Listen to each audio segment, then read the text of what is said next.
What up, y'all? Welcome back to another episode of Tribaholics. Coming back in after the bye week. Your boys took a week off with the football team. You know, the grind is always real with us. With me, as always, is my co-host, Christian Suero. We're waiting for our other co-host, Ben, Stana, to join us as well. He's having some computer troubles, but he's going to hop in here with us here in a little bit once he gets that shit up and rolling. But Christian, we haven't, we've talked here and there when it comes to our, group message and stuff. But how have you been, man? Anything new going on in your life these past 2 weeks without football? Yeah, I'm good, dude. Not much. I mean, we were without FSU football, but I wasn't without football, thank gosh. So, it'll be nice to have the Knowles back this week to be able to go to Doak for the first time in a while. Because even before the bye, we were on the road. But looking forward to it and a 2-game win streak. So let's get after it. Let's go. Excited for this show, and we'll see if Ben shows up too. Yeah, let's hope he can get that prehistoric laptop of his up and running and moving along and be able to join us. But yeah, man, not having an FSU game last weekend. It was kind of a stress-free weekend, especially being able to see Miami and Florida both lose, which is awesome. We might be able to talk about that a little bit later, as long as along with all the shuffling that we've seen from just throughout the season, from the preseason rankings to what we have now. Which is some pretty interesting stuff. Teams you might not be able to see up there and to not see even in the top 25 to begin the season. So pretty crazy stuff. Still good football to watch, but it was this nice stress-free weekend this past weekend. Didn't really have to worry about a whole lot. Could, go about my day without having to check my phone if I'm busy doing something, or just sit in front of the TV watching this, try and come back or something like that. But yeah, everything else is going good, man. But while we wait for Ben, let's just go ahead and jump into it like we do as always. Guys, what are you sipping on? Let us know in the comments. If you're not able to comment on Twitter, which you're not allowed to anymore, Twitter is, separated itself from Periscope. So head over to our YouTube channel or our Facebook page at Tribaholics for both. Leave us a comment. Let us know what you guys are sipping on throughout the show, whether that's a water, whether that's, a nice craft beer or something. We might be adding a segment here in the future that has something to do with craft beer for all you people who like to go out there and try different kinds of beers. But what are you sipping on there, Christian?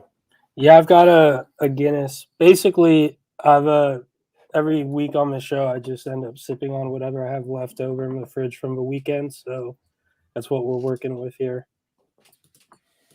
Yeah, absolutely. I feel like I do the same thing every week. I got to start switching it up. But I just had to drop buku dollars on some new brakes for the old BMW. So that was fun. A nice chunk of change, almost a paycheck. So that kind of sucked. So still sticking with my cheap tall boy Bud Lights. Once your boy starts starting to build on his funds that he's got, he'll start getting those good beers in again. But for the time being, we're sticking with the Bud Lights. Yeah, it was our first really nice cool weekend in Tallahassee, so I had to break out the fall beers while I watched those Saturday games, and this is what we're left with.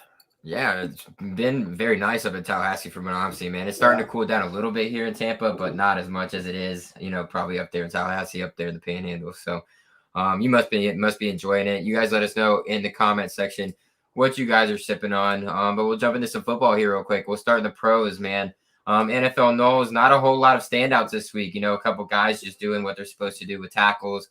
Asante Samuel Jr., Jalen, Timmy Jernigan, all those guys. Brian Burns tackling, didn't get a sack. So not a whole lot going on there from those guys. But there were 3 guys that kind of stood out this week.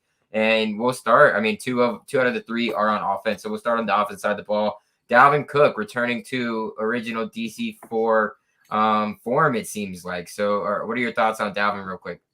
Yeah, he had a good game, dude. I mean, I hope it's that he's returning to form and that he's moving past the injury. And I hesitate to say that just because of the stuff he's had to deal with. But I mean, he had a 29 carries, 140 yards, and a touchdown. Longest run of 23 yards. It was a good game. Carolina's a good defense too, and he also had the highlight where he just absolutely juked Brian Burns out of his shoes. So a little null on null violence there. It was good to see. Yeah, absolutely. It's just finally good to see him, put together a full game. You were talking about the 140 yards. That's amazing for him. Yeah. Very proud of what Dalvin was finally able to put together, his best game of the season. get into the end zone, which was very nice for my fantasy football team.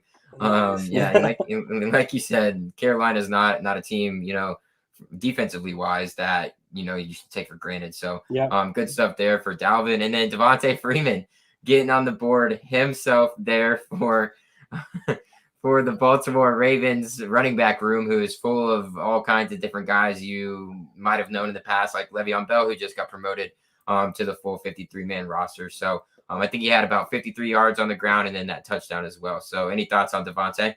Yeah, dude, it's tough for me because I mean, as a Steelers fans, I'm looking at Baltimore being my main rival, and they've got my old running back in Le'Veon, and they've got Devontae Freeman, Trayshawn Ward Sr. out there. So it's a little bit of a mixed feelings, but I'll pull for Freeman. But I think that Pittsburgh defensive front towards the end of the season is gonna give them trouble. Yeah, definitely. It's still a work in progress there for the Baltimore Ravens running back room, and that's to be seen if they can keep it up with what they're doing.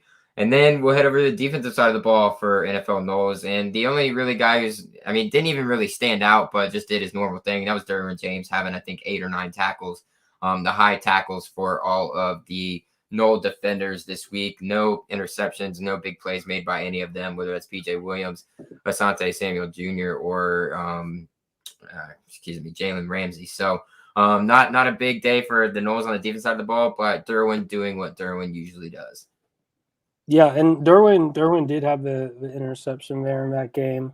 Okay. But yeah, I mean, it's like, what do you expect at this point? I mean, especially when he's facing a QB like Lamar, who obviously I'm no fan of a Ravens, so I'm going to shit on Lamar. But happy to see him get a pick there, as he should. And not to gloss over Asante too, because I saw getting shared around by Knowles fans online today on Instagram and Twitter was a Pro Football Focus graphic that showed him as the second lowest passer rating allowed at only 7.0, which is pretty impressive. I think 36 is the number that they say a QB would get if he just threw every single ball into the dirt. So for Asante to be giving up only 7 passer rating, it's not half bad. Yeah, that's probably a lot better than half bad. Shit. Yeah. It's No. probably worse off, throwing your way instead of throwing it into the dirt. So good for Asante Samuel Jr. I've been slacking on my social media and my Twitter game, man. I saw that one. Yeah, I'm used to seeing all these things on Twitter and all over, Facebook and whatever else other groups that I'm in. But I just returned to the office this week at my new job, so it's been kind of busy for me. Now I'm at home though for the rest of the week, Wednesday through Friday, so that should help me get back on the schneid here when it comes to digging into all that content and whatnot. But that's pretty much it for our NFL Knowles. Like I said before, not a whole lot happening for the other guys who are in the pros. But let's go over to the hoops, and we'll start with a pro from the hoop side of things, a former alumni from the Florida State hoops team, and that's Terrence Mann, getting a contract extension with the Los Angeles Clippers, worth 2 years, $22 million. One of the guys who's one of the last pick in the second round of the draft 2 years ago, earned his way through the G League and his preseason and everything like that. Worked his fucking ass off to earn this extension. We all saw his 41-point explosion in the NBA playoffs last year when Kawhi Leonard or Paul George, I don't remember which one, was injured, but absolutely went off. He's really earned his stripes there in the NBA. Quick thoughts here on Terrence Mann signing this. That's a huge payday for him, in my opinion. Yeah, it's just super well deserved, dude. You're happy to see it anytime it's a Florida State athlete making moves like that in the pros, but especially Terrence Mann. As you think about this run that the basketball program has had, and they had almost a dozen guys come through and go to the league, but I feel like Terrence Mann and Jonathan Isaac kind of stand out as being like the face of it and the guys who really got it going, and got us to where we are now as the quote new bloods in college basketball. So it's good to see that guy out there, and it can only bring good things back to Florida State in terms of clout and recruiting and all that. So happy to see it.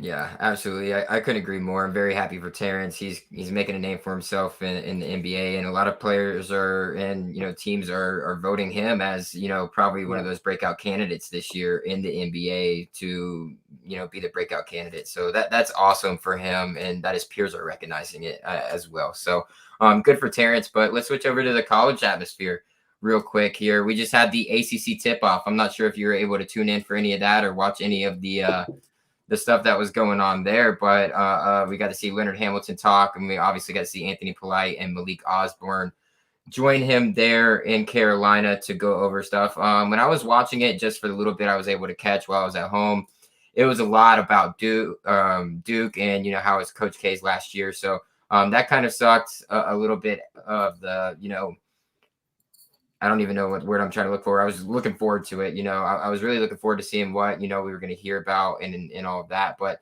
it seemed like every question that Leonard Hamilton or any of the players got at some point, Coach K and the Duke Blue Devils were brought into it. So I didn't really like that. But anything that really, was highlighted by you from the ACC tip-off from all those guys showing up there?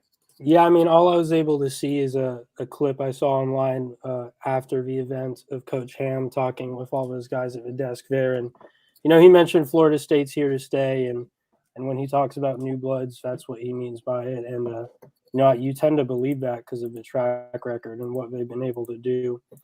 On the basketball note, I don't know if you saw today, the ACC media came out with their preseason awards and their preseason predictions for the season. They had a second predicted to finish behind Duke, of course, who's getting all the talk and all the hype now. So you can't ask for much better than that. You wouldn't expect ACC media to really pick anyone above Coach K going into his last season. And that's just a storyline we're going to have to deal with as we watch college basketball this year. But hopefully we can send him out with a loss on our end.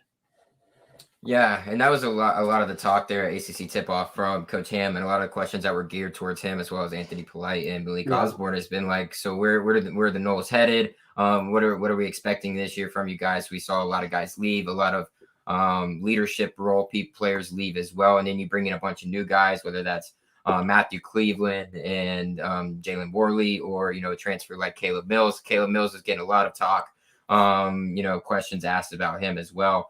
And Ham said that he's, trying to become this more well-rounded player instead of just a scorer, which is what we know him at his time in Houston before he transferred over here. So that's good to know that he's taking his defense serious, which is what this team is built on and has been built on for years now under Coach Leonard Hamilton. So really excited to see what happens with that.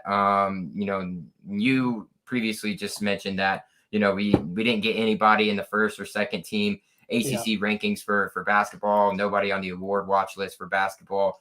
But we did get ranked the number 2 team to finish in the ACC for the preseason. So that bodes well for us, and being able to move some guys up there. Teams are thinking highly of us, coaches are thinking highly of us. So and that's got to be a testament to Coach Ham more than anything else, because it's almost like, something we've known is that he's going to be able to reload and keep this thing moving. We've expected that for the last 2 or 3 seasons. Now it feels like the media outside of Tallahassee is starting to pick up on that, because they don't have the type of studs that you would put on those first 2 teams, but basically they're looking at it and saying, you know what, Florida State's been cycling in all these guys, and the one constant is Coach Ham and his staff. So we're going to pick them at number 2 to keep that consistency up. So it's good to see him getting some respect. Yeah, absolutely. And then on the national scale, the preseason AP poll was released, and the Noles coming in at number 20. Quick thoughts on that. I think it could be higher, but you know what? It's not going to hurt me being at 20. I'd probably rather start towards the lower end of the spectrum there. Usually we're left off entirely until we work our way up into it. So I like the 20 spot. I think maybe you could have slid us up maybe into like 15, 16, 17 range. But it doesn't hurt me overall seeing number 20. Yeah, I don't mind it. I mean, the last couple years when we had a lot more guys coming back, I don't think we were starting the season much higher than 15. So for us to only be at 20 now, when basically the national media only knows guys like Polite and maybe Mills for transfer, that's a good sign. It shows, I think, that we're getting more respect, because a Florida State team, 4 or 5 years ago, returning no one of note or no one with a big national name would not be ranked in the top 25. Yep, completely agree. And like you keep saying, it goes back to the testament of what Ham's been able to do with players, whether that's totally new guys coming in or a bunch of leadership guys. I mean, you got, Anthony Polite, Malik Osborne obviously coming back, Wyatt Wilkes as well. So those are going to be your three, solidified guys that have been in the program for a while that are going to be able to lead and teach these guys who are just coming in or transferring a lot about what it takes to be, a Florida State Seminole basketball player. So, moving forward, the beginning of our schedule is not, too easy. And then once you get into conference play, it's conference play. So it's the ACC. It's not going to get any easier. And you come out and you try and, do the best that you can. There's a lot of promise with this team, and it's to be seen. It's coming up, very, very soon. We'll get into talks later about who we plan on bringing on for our basketball preview, and we'll probably try and do that either the week of or the week right before basketball season tips off. It's one of our good friends over at Noel Game Day in Austin, VZ. Really love all the information that he drops over there for them in the basketball realm, in the basketball world of things. They just started teaming up with Sports Illustrated, so it's awesome stuff to be able to see the articles and everything that they're putting out. So, keep an eye on that. We'll probably make an announcement, put out a nice little sweet graphic for when that is. But I got to get in touch with him. I let him know today that I'll be ringing his bell very shortly. But a little tidbit to finish off the basketball. Big Ten ACC Challenge was announced. We are going to be playing at Purdue on November 30th at either 7 or 7:30 on ESPN or ESPN2. Purdue always ends up being a good basketball team, and for some reason when we go up to Purdue, we don't play as well as we usually do. So that is going to be a huge test for us. Purdue, and as well as the Big Ten, are a very good basketball program and very good basketball conference as a whole. So it'll be a fun game to watch, and it's going to be on primetime television most likely. So excited for that to happen. Yeah, that's going to be tough. I mean, I like the Big Ten ACC Challenge, but I don't like when we have to go to the Big Ten schools. It's always fun to watch, but I mean, it's all of them have really good environments, difficult to play there. So we'll see. And I'll drop before we move on from basketball. Shout out to FSU women's basketball is also ranked number 16. So I think FSU is one of like 6, maybe 7 schools in the country I saw earlier where both their men's and women's is in the top 25. So all around Florida State's a basketball school. Yeah, that's awesome. We're gonna try and incorporate women's sports much more into this than we have in the past. It's sometimes it's hard because you don't pay as close attention to it because you only have so much time on your hands, right? So it is hard to pay attention to all that. So women's basketball team, that's awesome for them heading into the season as well. Shout out to Florida State soccer, maintaining the number 1 ranking in the nation for the past however many weeks, and they've got the longest home winning streak. Yeah, 14 games. 14 games. And 0. 14-0, which is insane for them to be able to accomplish. Congrats to those girls and over there. So I'm very excited about that. And without further ado, ladies and gentlemen, the man of the show has finally arrived. Ben, how are you doing, brother? I fucking hate my computer right now, bro. I've been rebooting this shit since 7:20. But hey, we got 5 outs. 5 outs. I see it. Los Bravos. I see you. Yeah, I was keeping it up with that, but the Boston game came on, so that's my first team. But I'm a Braves fan too. They're my NL team, so I've been keeping an eye on them. But Boston's in a little bit of a pickle right now. They're only up 2-1, top 2. So we'll just keep an eye on that as that keeps going along. Braves will take a 3-0 lead if they end up pulling this one out in LA, so that's huge for them. But we just finished up with Noel Hoops. Any quick thoughts on your end, Ben, on we talked about the ACC tip-off being ranked number 20 overall in the preseason AP poll, and then number 2 in the preseason ACC, as well as the Big Ten ACC Challenge at Purdue on November 30th. Any quick thoughts on any of those? Yeah, for once, it looks like we actually got respect in the ACC poll. We got 14 first place votes. We got second, so that's a good sign. I feel like this really – I mean, I have it as a second in my preseason polls, but of all of our years, I feel like this would be like the one year we really maybe shouldn't get it because we're very young and unproven. But yeah, that's Did you have Duke at 1? Yeah, I had Duke at 1. Okay. And then I had Duke, FSU, UNC. I'm pretty sure I had the same top 4. I'll go there. Oh shit! All right, that's not a hole in the wall more. That is a sticker. And more coming in, getting banned from all over the place. You gotta love it.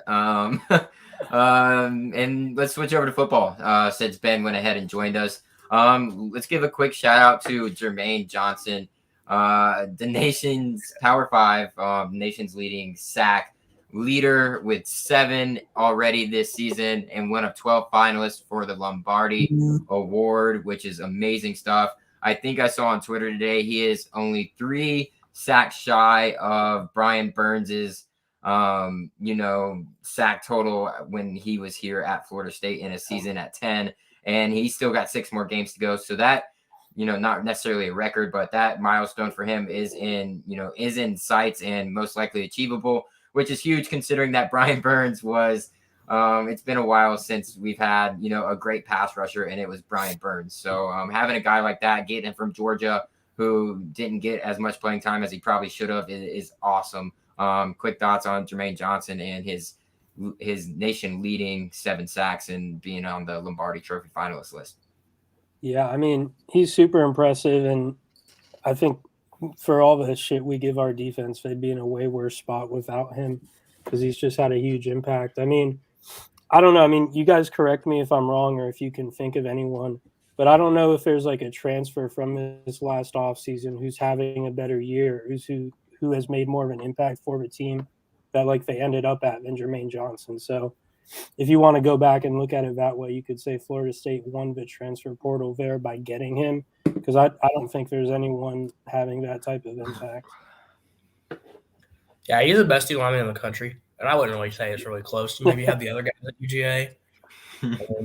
Well, I saw some tweet about like some Bama fan put out the stats in Paris comparing the UGA guy and then like Will Anderson or Will Levis, I think, and I was like, should I just pull up Jermaine Johnson's stats and just have a little bit of bragging rights? Yes. I decided no, because we all win 4. Yeah, but we're working our way back. But another highlight for a player who is also in a top 5 respective category in his own right, and that is Trayshawn Ward, who is ranked 4th in the nation in yards per carry at 10.2 yards, which is astronomically insane. You're averaging a first down per carry.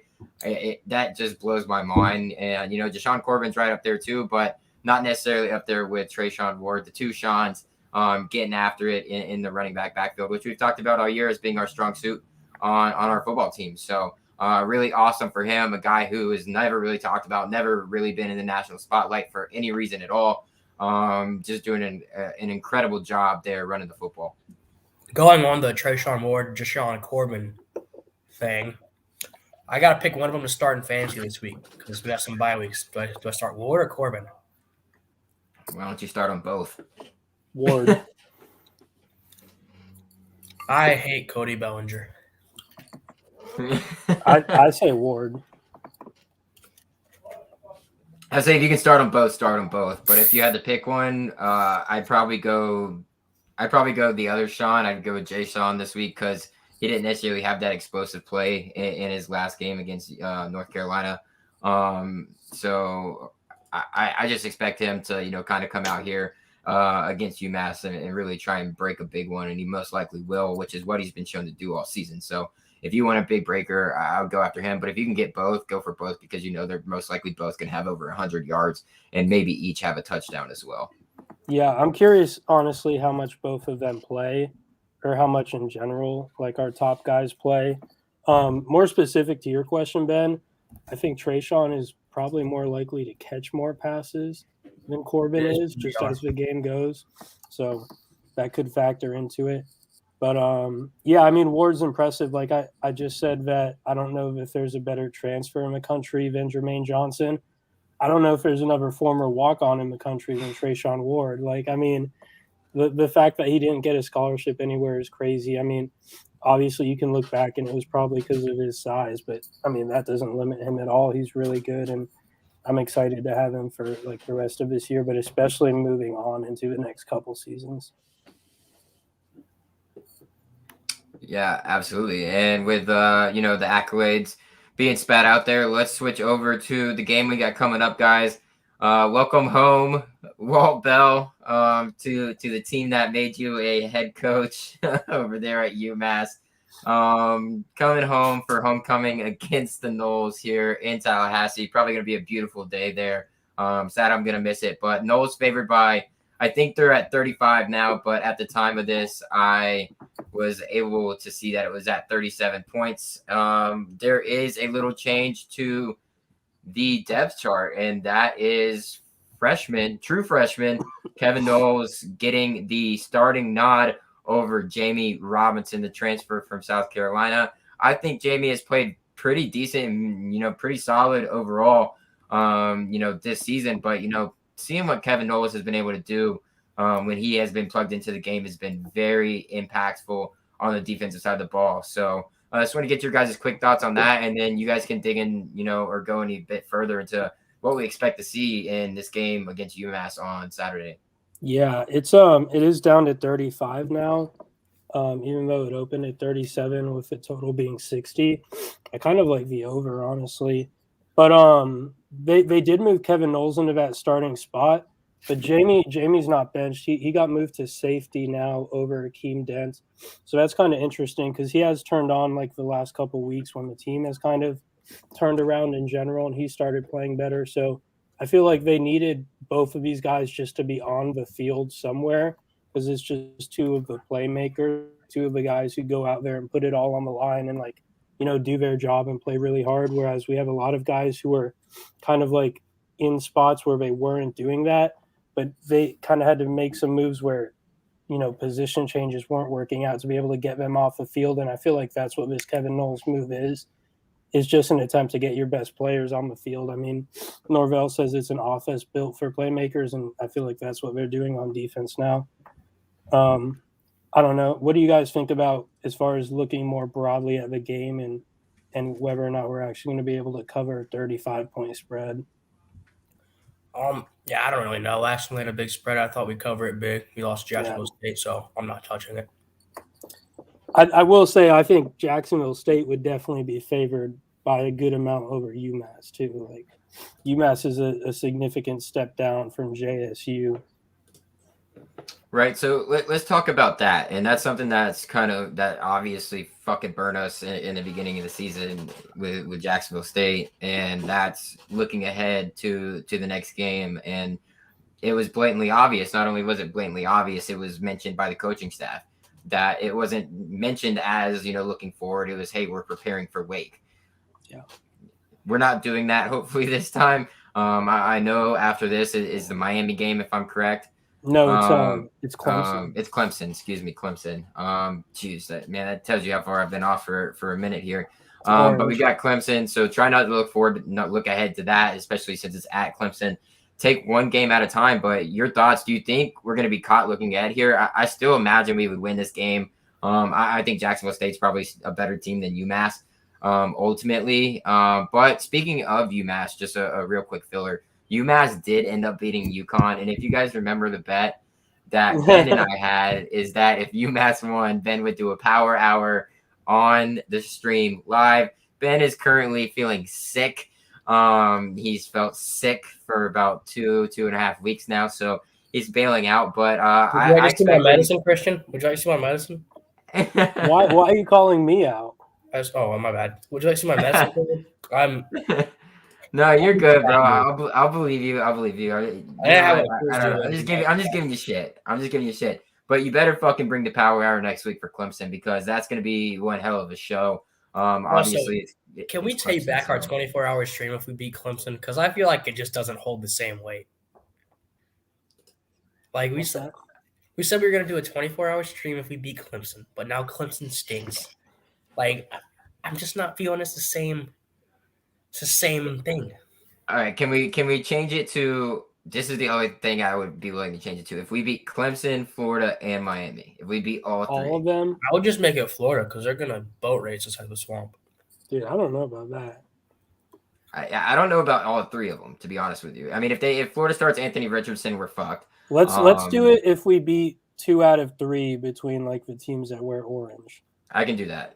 I can do 2 out of 3. Let's change it to that for Ben. But Ben, you got to live up to that power hour. I'm expecting it next week. I mean, So I get will, but I healthy. don't have a quiz due at 12 o'clock on next Tuesday either. So Yeah, get healthy. Don't have any tests or anything, and don't go partying your ass off on Saturday like you've been doing. It's what makes you sick all over again. You just drain your fucking immune system. Ben thinks he's sick, but he's actually just hungover for a week. might be it. But yeah, hopefully we're not looking ahead here for UMass. I don't know anything about their team. They're pretty trash. They're pretty horrible. They got 1 win against a shitty UConn team. Any thoughts on that? And you think we're looking ahead? Do you think they cover it? I personally think they might cover that, but honestly, at the same time, we could just run away with it. We've been looking good in practice. From all the notes and things that I'm hearing is that we're looking really good in practice right now. So a lot of guys getting healthy now after the bye week. A lot of starters coming back. Pretty soon, Emmett Rice is going to be back in the fold as well. So you're going to be getting some depth there at the linebacker room. So not sure if that's going to be this week, but just going here for the UMass game. As far as looking ahead, Norvell did say this week in his Monday presser, he said, "I promise you we're not doing that." And it was in reference to like a question about Jacksonville State and looking ahead of them. Realistically, I mean, I hope they're looking ahead. Like, I hope they're spending time getting ready for Clemson this week. Obviously, he can't say that, and that's not like going to come out, especially with what happened earlier in the year. But I'm looking at it like we have a legitimate chance to go up to Clemson and beat them because they can't score any points. So I would hope we're getting ready for things that their defense does and working on our fundamentals as far as UMass prep. Kind of on the same note, I do like us to cover in the game for the main reason because we lost to Jacksonville State. I feel like Norvell's going to try to emphasize this game. Like, we lost our first cupcake game. I think it makes it that much important for him just for perception to cover the spread in the second one. So we'll see. I mean, obviously it's a lot of points. Like, you could win this game by 28 and still, impress. But I think Norvell's going to be shooting for 35. I think, like, in general around college football, coaches know that's something that people look at is whether or not they're covering. So it's something to be aware of as far as when we take out our guys, like when we take our foot off the gas, when we kind of ice the game. So we'll see. Yeah, I don't know. My whole logic was you had a bye week last week for Clemson. You had this week for Clemson. You have next week for Clemson. It's fucking UMass. I don't care we lost to JSU. It's fucking UMass. Yeah, if they're not getting ready for Clemson, I would be upset. You get ready for Clemson, but you just say it's UMass. You say, all right, guys, what does UMass run? No, it's what Clemson runs, but you call it exactly, Clemson. yeah. Or you find the things that they do similar, this type of schemes that they both like to use, that type of stuff. Yeah, I completely agree with you guys. Don't necessarily look ahead, but utilize what you plan on using against Clemson, but don't give too much away at the same time. You don't want to give away everything that you're going to do because it is UMass, and you don't want Clemson to be able to have that, on film to be able to watch with you coming into their stadium and be able to utilize it against you. So be careful with what you do, but also be able to just put your players in positions to where coming next week, they understand what role they need to be in, what fundamentals they need to do, and be able to use their heads instead of, just having to go off of the play as it's called. So I mean, at this point in the season, it's like there's not a lot of stuff you haven't put on film yet. Like, I don't think they're going to do anything drastically different versus Clemson than they've been doing all year. I think it's like time they should take to get ready for what Clemson's defense is going to throw at them because, I mean, this isn't our Clemson preview, but that game's going to come down to can we outscore them because their offense is so bad. Like, that's our chance to win. But back to UMass, I mean, I won't repeat myself. I think we're going to cover, and I think we should take the over too if anyone's looking at betting that game. Yeah, that's good stuff, guys. Quick little shooter there on the UMass game, homecoming game. Gonna be a lot of people, in town for that.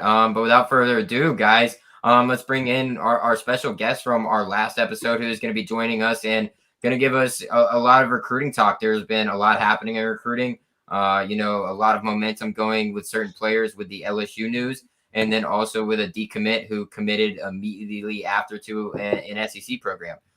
With that being said, welcome to our stream, Chris Frazier, host of the Spear Addicts podcast and live show.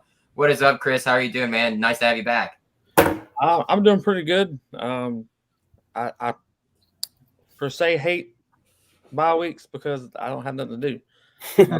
Other than that, no, it was definitely needed. And I appreciate y'all having me back on here. I just got done with my podcast / live or whatever. And I was just telling Taylor that it didn't work out for y'all to do your show or come on ours last week. And I pretty much held it to, or I'm putting y'all to handcuffs to have to be on there next week. So whatever day, we don't care because we can do it whatever day. But we're handcuffing y'all to come on there because he hasn't talked to y'all yet.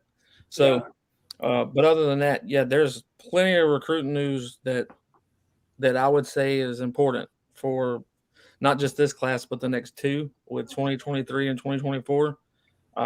Because LSU does, I mean, they were ranked 9th nationally. So, especially for this year, I think there's a real big shot that we get this linebacker commit, Nolan. Because with Coach O leaving, I don't see any of the staff really staying. I don't see that happening. Most new head coaches want their own staff. It just doesn't usually happen. So I think Nolan's going to be a good one. I think, and we definitely need another linebacker commit because all we've got is Omar Graham Jr. And I say all we got, not as in his skill set. He's just one man. He can't play all three positions. And you got to look in the facts of, are you going to lose Amari Gaynor? You know, Kerr Thomas is gone. Other than that, if y'all want to ask anything particular, then I'll go with it, or I can name it. Yeah, I mean, so off the bat, like, we're probably going to want to ask about a few guys, but I think off the bat, like, let's get it out of the way. Like, on a scale of like 0 to 10, like, where are you in terms of like concern with Travis Hunter Jr.? -400. -400 after 2 visits in a row to Georgia. We're still at -400. I personally talked to Travis probably more than anyone. Yeah. But the reason that I say -400 is because how many times, if you look at it from someone that doesn't talk to him at all, he is proclaimed like nationally so many times, I'm going to Florida State. Yeah. The only way that you don't see Travis Hunter coming to Florida State is if Coach Norvell and Coach Woodson's not there. The only way it doesn't happen. He's not, because he sees it. It's crazy because this young man's mindset is looking at it like a business. He's the business. Now, how do I sell my product? He can't go sell his product at Georgia if he goes there immediately. If he goes to a lot of schools, he's not going to be able to sell what he's wanting to sell from day one, because you go to Georgia, you've got 4 juniors or sophomores that are 5-star DBs. So you don't go and compete with that because they've got 2 or 3 years left if they want. And right behind them, you've got 2 freshmen and I want to say 3 more sophomores that are 4 and 5-star DBs. And you can't, and he's not wanting to push the wide receiver. That's not what he's wanting his main position to be. He will play both sides of the ball, but he wants to go as the DB. So yeah, I have zero doubt that he's going to be at FSU. Good. Yeah, good. I mean, I might put myself at like a 2 or 3, but -400 is good vibes. I'll take that. Well, I mean, you think these kids they get 5 official visits. Yeah. You can't use more than one to one school. You can use 1 per school. He hasn't taken an official visit to Georgia, to Alabama, to Florida, nowhere. And it's really going to heat up when he does, because it's a waste if you don't use them. Like the recruiting experience now is something you have to you want to go through it. So but like everyone's been saying, it's no big deal. He's going, an hour down the road from his house to go watch the best game of the week, and then that's all it is. But if guys were, him or guys in general, there's a difference between the unofficial, where you're going to watch the game and then going home, versus the official visit, where, I mean, you're locked in there for a weekend and you're taking part in all those recruiting activities. That's, that you can't really sell that as I'm just there to watch the game and check out this top 10 matchup. Or you can the games from Georgia fans and possibly be Travis Hunter fans no matter what. I mean, they're looking at it completely different than they used to. The whole NIL thing has changed. It's like the NFL combines now. It's a national. Everybody wants to watch it. If you look at the NFL combine in the early '90s, nobody cared. Nobody watched it. It wasn't televised. It didn't matter. Yeah. Now it's as big as a football game. So this is what college football has turned into. Unfortunately, it's minor league pros. I mean, we're semi-pros. It always has been, but now we're staging it that way. Even what Tallahassee's fixing to do with these sideline seatings and upgrades, I don't personally like it because I don't want it to look like an NFL stadium or a soccer field. I agree. But they're going to do it. So, yeah. But so I mean, not to like dwell on Travis Hunter. Over the bye week, like the FSU coaches, most of them, I think all of them, if not most of them, were like out on the road going to the high schools and going to the high school games, doing those types of visits. I mean, so you had, I think Fuller was in Tampa, and Norvell and Atkins were down at St. Thomas in Broward County. You had Woodson go out to Mississippi. I think Marv was in Georgia. Like, you had guys all over the place. Is there any like developments or any big news that came out of those trips? Nolan. What's that? Nolan at the commit at LSU. Oh, Mario Tolan, yeah.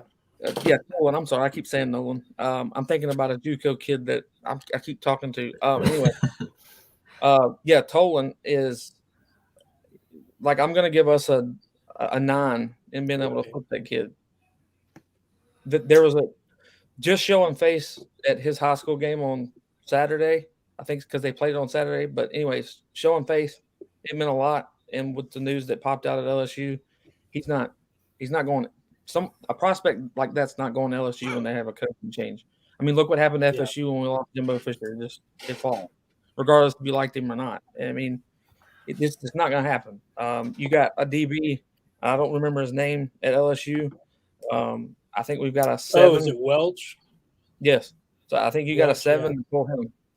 The only one I'm worried about a little bit is Clemson with him. Okay.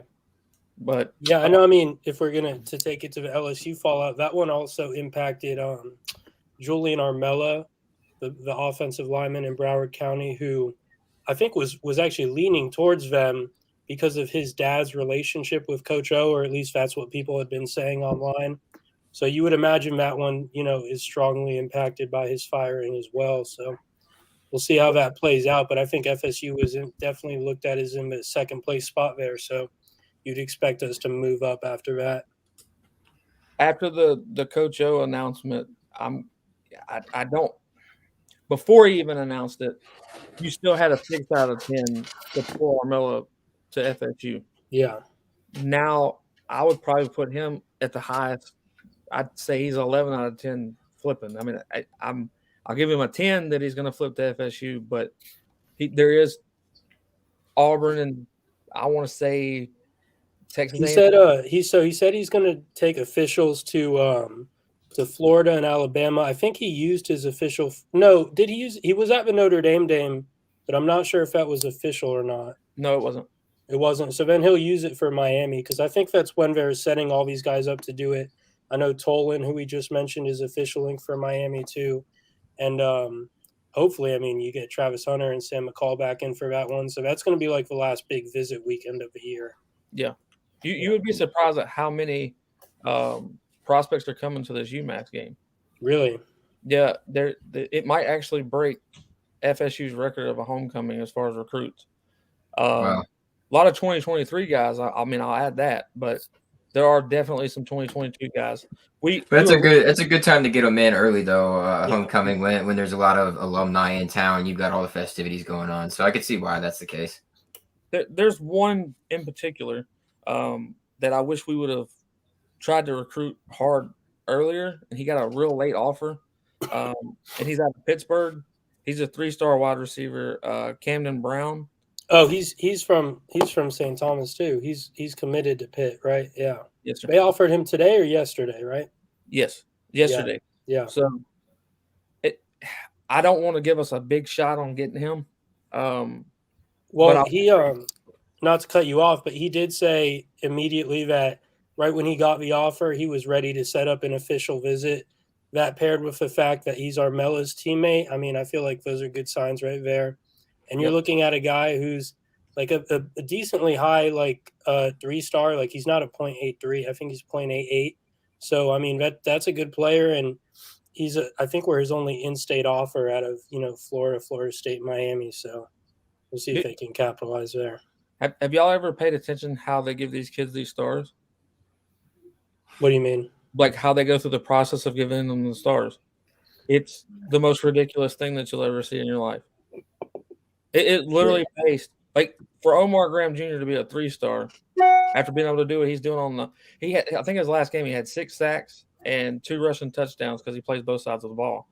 And the kid's a 3-star. They base it off of 1, hype, 2, what camps they go to, 3, what competition they have.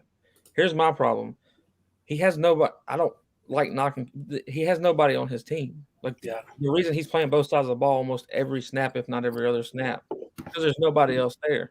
So to keep that kid at a 3-star, funniest part is Rivals had him at a 4-star. He committed to Florida State and they dropped him to a 3. Rivals don't have any. There's no love at all between the two, and I get it, but it's just ridiculous how they go about it. Because I've got a kid right now. His name's Jazel Riley out of Colorado. He's a 2023 prospect, QB. And everybody's like, "Oh, what about Chris Parsons?" But everybody knows that Nico, for 2022, left and went to West Virginia. So now you're not pulling 2 QBs in this class. So that if you don't pull 2 QBs in this class, you need to pull them in the next one. Chris Parsons is a lot easier to do that with because he's not scared of competition and he don't care about who's whatever. He's good too. Oh yeah, he's real good. I mean, there's no doubt about it. He also is one that doesn't have very much talent around him, and he's pulling off the runs that kid pulls off are amazing. So, but I'll tell you what though, and he's got a cannon. Well, the thing is too is he might not have a lot around him, but he does play in Middle Tennessee, which is if you guys don't know a lot about Middle Tennessee football, that's where I was born and raised. And Middle Tennessee football has had a lot of kids come out of there. Obviously, for us, the one we know is Jalen Ramsey that came out of Middle Tennessee. So, like, even though he doesn't have a lot of guys on his team, he's going up against really good, talented kids that most of the time don't get the recognition that they most likely deserve. So that kind of shows you what type of player Chris Parsons is, and he's beating these teams that are much better than the team that he's currently on, just with his pure talent. So just a little tidbit there from the Middle Tennessee aspect of recruiting. No, I definitely agree. %. The talent that he's going against, you really can't say it's second to none. I mean, the only places that I put higher in regard, and it's not because of I'm from Florida, I'm damn sure not from Miami, but Dade County has the absolute best high school talent that you will ever see play the game. I mean, you're going and watching maybe Division II college football teams, some small Division I, and they're in high school. Some of them are freshmen, and it's retarded. But Chris Parsons could come down to Dade County, and he's going to compete with the best of them, no doubt. I try to do a lot of exposure with my page on the kids that don't get to go to the camps because of financial reasons, etc. If you go check out Riley, I promise you, his mechanics are flawless. His ability to run, I put him with I compare him to Dak Prescott in the pros, not Dak Prescott at Mississippi State. And I wanted to make sure that I didn't offend him by saying that because some people either love Dak or hate him. There's no in between. So he was with it. He agreed. His mechanics, his ability to read the defenses, all I'm asking is people to just go check him out. As he was doing our last podcast interview, 24/7 made a whole huge profile for him, etc., because they finally went and watched, etc. Now he's got where he has no offers. He's had, we'll just say, a numbers of talent and numbers of high-profile schools contact his coach and his parents. So I'm just trying to get talent that's not seen because I think we're too much in the IMG academies and we're missing a lot of kids. Well, speaking of that, Chris, I'm there for the handcuff. You can handcuff me. I don't know about these boys next week, but I know Ben's doing a power hour with us. He's gonna try and really slam some down for a whole hour next week. So he might show up a bit hungover, but I know I'll be there for sure. I'm sure Christian and Ben will love to be on there as well. I should be there. We'll make it up to you. But speaking of the IMG, topic of conversation, Alu Ball, obviously decommitting from us, the 4-star guard out of IMG Academy, decommitting from us, and then what was it, 2-3 days later, committing to the University of Georgia. Quick thoughts on that. What do you think kind of arose from that? And I guess my biggest question from that is, does that hurt us on our offensive line recruiting and moving forward on the offensive line? And what do you see from him at Georgia? Do you see him being a guy that's going to be able to compete for one of those spots on that offensive line at Georgia, or do you see him getting buried on the depth chart? Buried on the depth chart. I'm going to go backwards from where you started. But buried on the depth chart. 2, we seen it literally the day after he committed to Florida State. I released a column on Spear Addicts, and I think 24/7 ended up sharing it or whatever. But I said he was going to decommit the day after he committed and go to Georgia. The reason being because I know multiple reasons why he's going to. The biggest reason is that set it in stone is we offered a particular offensive line recruit a position, which has not been released nationally.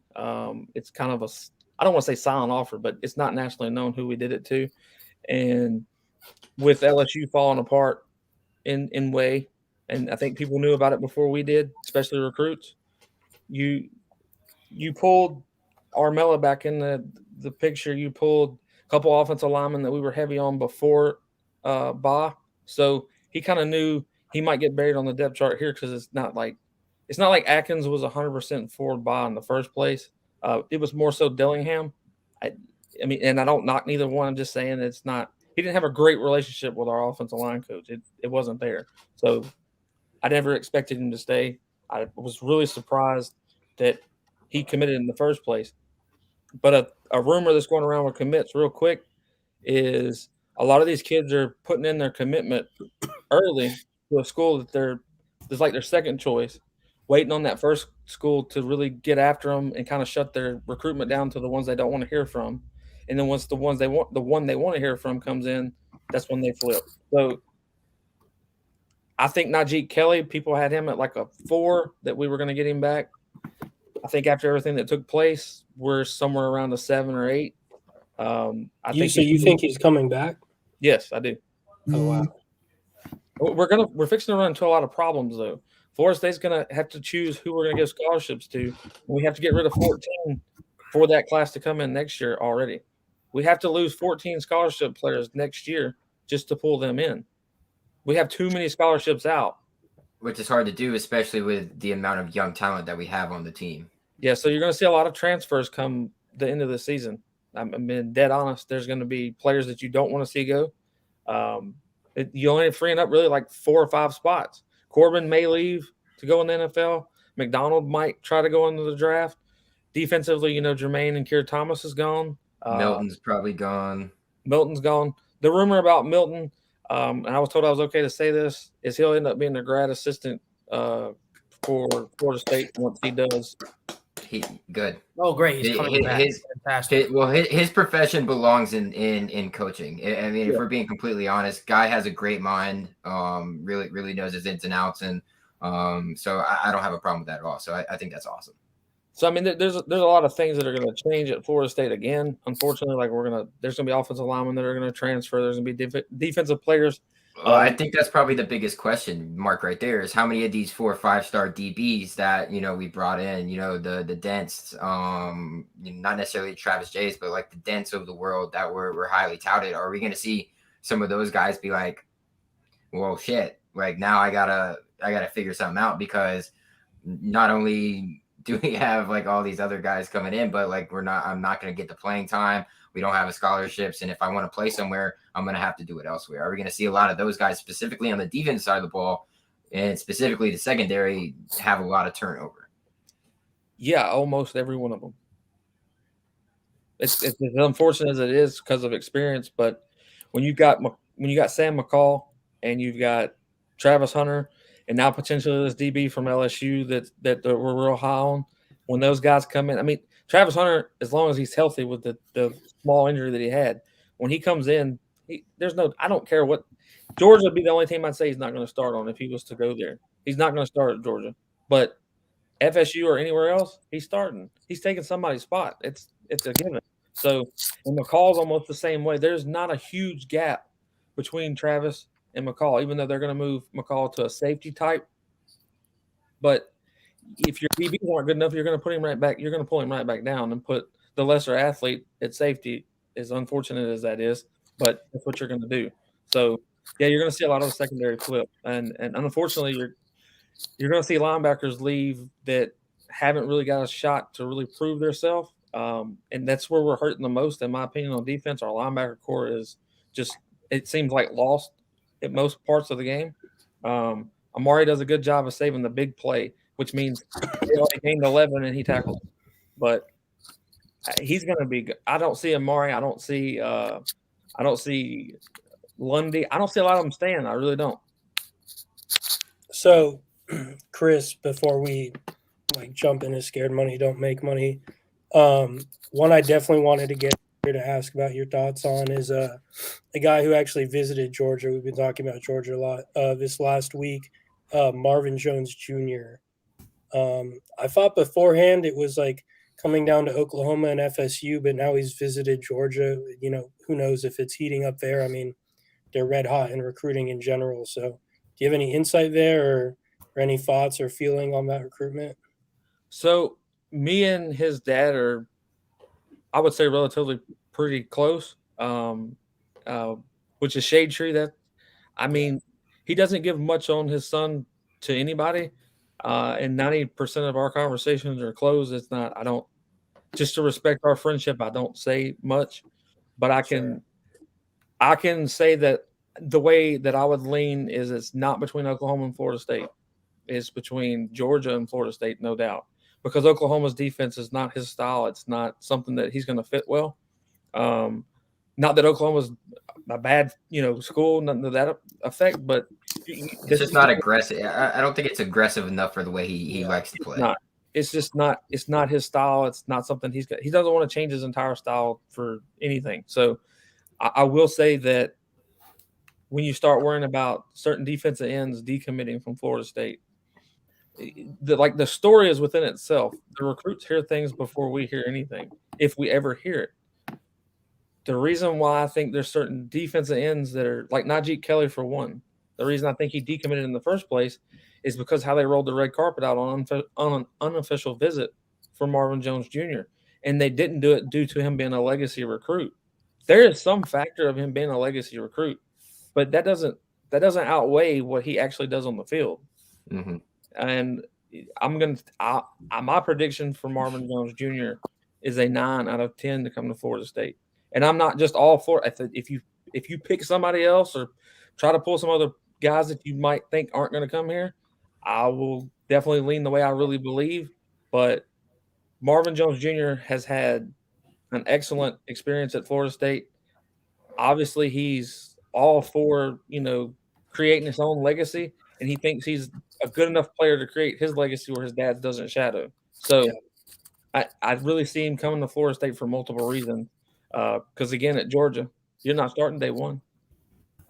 Yeah, and I mean, on the subject of his recruitment, one thing that's been pointed out, like on basically every FSU outlet and all the different boards you look at, is that he'd probably end up being, like, at least so far, the most profitable NIL guy at FSU, just with like his family's name and the what people think about him and the memories they have of his dad playing at FSU. He'd earn a lot of money. Before we move away from him, he's visiting for the Miami game, right? He's in with that crowd of those guys who are going to be there. You're going to see a official, if you could see, which a lot of it will be live because Florida State allowed that to happen. This is another indicator of why I say this is where he wants to go, because he hasn't requested for them to be able to go live with anybody else. He's not going to on his official visits. The only place. What do you mean by that? So he's going to go live on his Instagram with either father or someone is going to be recording his entire experience of his official visit at Florida State.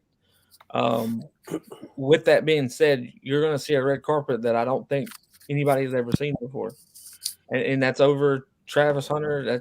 I'm just being honest. It's going to be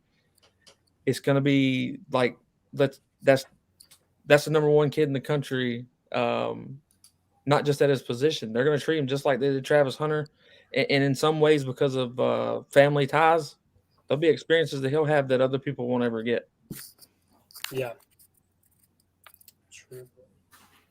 Yeah. Well, we really appreciate, all the insight, with recruiting. There's going to be a lot of stuff to fall from now till December, Chris. But with that being said, Ben's favorite moment of the night. Ben, go ahead and take it over for us, baby. Oh yeah, scared money don't make money. Run us over last week's, because I'm sure I had the same record I've had for the past 4 or 5 weeks. So, I went 2-2. You went 1-2, and Christian went 2-1. So pretty solid week. I got the Auburn money line, the bonus. So what is that? Where's that put us on the season? Honestly, I could pull up the spreadsheet, but it's probably going to take 10 minutes. And we're going to start counting it by winning percentage, since we're bringing Chris into the scared money don't make money fold. But Chris could not make a pick for the rest of the year, and he would win by winning percentage. 3-1. No, well, true. Fuck. All right. So who do you want to lead off with, Ben? Let me pull up my site real quick. I actually have to find them now. Unprepared for the podcast. Well, I was watching the Braves, and then I got on the podcast. That's what we call this, people. This is called unprepared and for the Jackson podcast. has shit the bed, so But I will not say mean things because we are on live air. This is a FSU podcast only, so you can carry out your anger on Twitter after the fact. Correct. Yeah, give me a Pitt minus 3.5. I'll do that first one. They're playing Clemson at home. Clemson sucks. Can you pick it to fucking baller? I think they should win by 2 or 3 touchdowns. Wow. So if you think you're going to win by 2 or 3 touchdowns? Well, I'm usually wrong. Why aren't you taking money line then? Because they're favored. Are they favored by 3.5? I mean, I'll take money line, but I mean. All right, Ben. If we gave you Pitt by 14, but you could get 2 points if it hits, would you take that? Probably not. I'd take it for 3 points. No, that's a lot. No. Yeah, no. All right, man. I'll go with my pick. I'm gonna take SMU over Tulane minus 13.5 on a Thursday night game. SMU ranked, Tulane a miserable 1-5. SMU should be able to cover that by 2 touchdowns. I'm getting the hook there, so that'll be nice as long as they cover by 2 touchdowns. I'll take the ranked team over a 1-5 team. So SMU's undefeated, ranked, building some momentum going into the second half of the season. I like them riding into the sunset. Yeah, I can't even open Excel. That's fantastic. Are you writing them down at least? Yeah, well, I'm going to my notes app. All right. I'll take my first one to the weird rivalry of USC and Notre Dame. It's in Notre Dame. I'm going to take the Irish by 7 points here. It's mostly an anti-USC pick. I know they don't have a coach right now, and I know they struggle playing against physical teams. Like, all their losses are Stanford, Utah, and there's one other one. But, I mean, they've kind of, like, looked good versus their softer opponents and versus their physical, like, defense-heavy, trenches-heavy opponents. They've struggled, and I think that's what Notre Dame is. So I'll take the Irish by 7 points. I've got Clemson actually beating. Going for 2 points against Ben. Is Chris going for the money line for the plus 2 points, or is he going for the spread? I'll go the money line. I kind of agree with you. I think they're just gonna keep like eking out these close games. I think the defense scores. I think the defense scores more touchdowns on Clemson than the offense does for Pittsburgh. Wow. Even against Kenny Pickett, you think he's going to throw some picks? He's been getting a lot of media love lately. That's just what I see. Yeah. I'm not going to give details why, because I don't need nobody backing off. All right, Ben, your second pick, baby. Yes. Let's see. I feel like I got to go with some money lines because I'm pretty down bad. You know, I'm probably going to go over. I'm usually wrong every time I do it. All right, I feel like I'm not supposed to make this pick because, you know, Vegas always knows. But give me Oklahoma State money line over Iowa State. Oh, we talked about this one. That's pretty. That's pretty. That's a big money line, too. Isn't Iowa State favored by a touchdown? Yeah, whole touchdown. Oof. You're screwed, what are you thinking of, Ben? Screwed. You're so screwed, Ben. Yeah. Yeah, it's ballsy. All right. My second pick, I'm gonna go with another favorite, and I'm gonna do what Christian was doing earlier in the season, and I'm gonna ride with NC State, cover the 3 points against Miami. I don't know why they're only favored by 3 points against Miami, but I'm gonna ride with the Wolfpack in that Saturday night game. Yeah, you stole my pick there. Part of me wants to still take it since I'm winning. Go ahead, take it if you want to. But no, I might come out with a different one. In the meantime, I'll go to the last pick I had, where I was going to take Wisconsin by 3 at Purdue. Basically, I kind of like these types of games where you have a team like Purdue who's pretty average, pretty middle of the road, coming off a big upset or a big game where they overperformed. They're coming back out of that physical Iowa game. They're going to face a physical Wisconsin team. It's at Purdue, so they're going to have their drum there.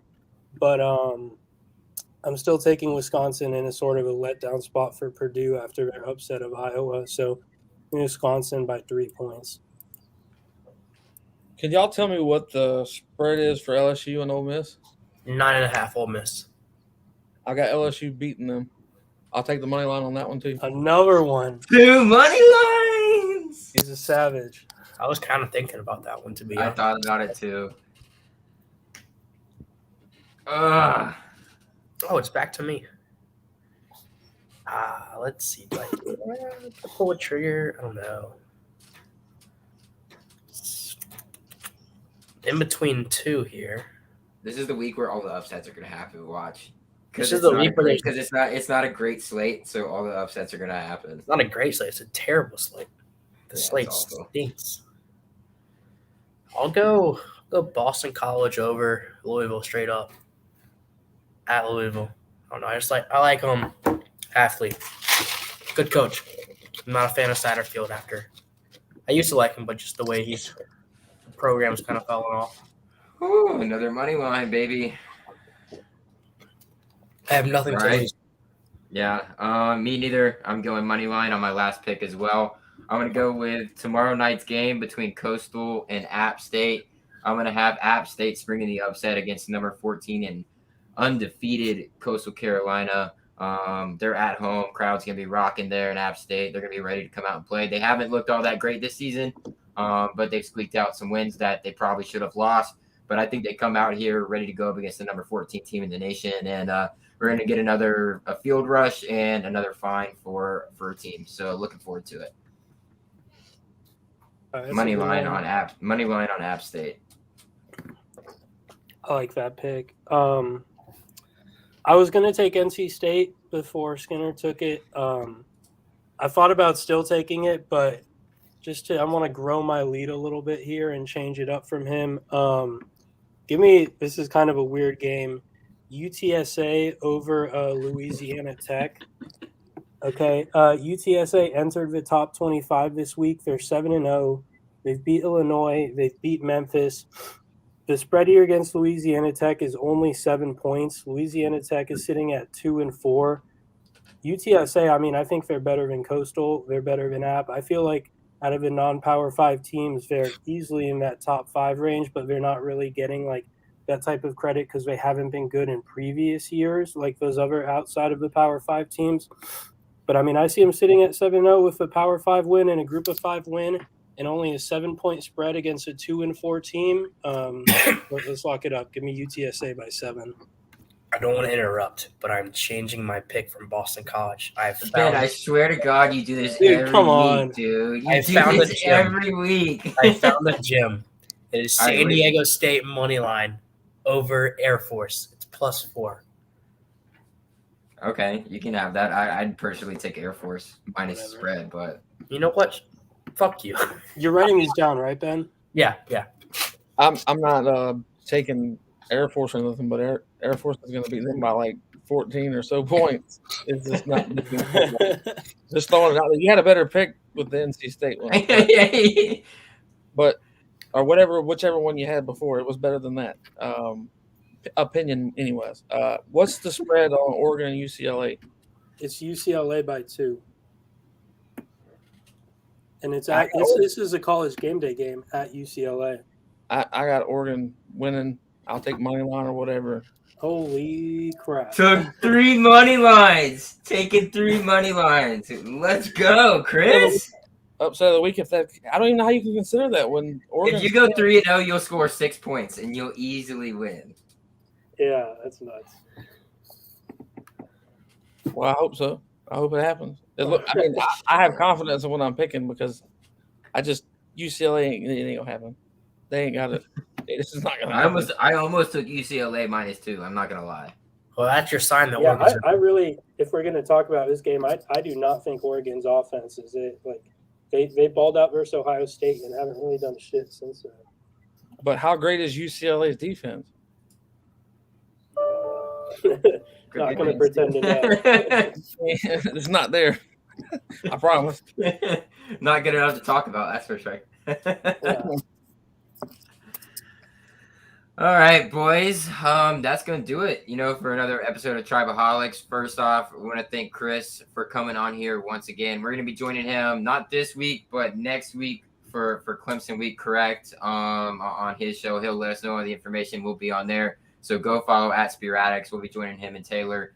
Get to meet Taylor for the first time, so super excited about that. But want to extend, obviously our thanks to you for coming on again. Chris, if you guys didn't know, is going to be a part of our Scared Money, Don't Make Money for the rest of the season.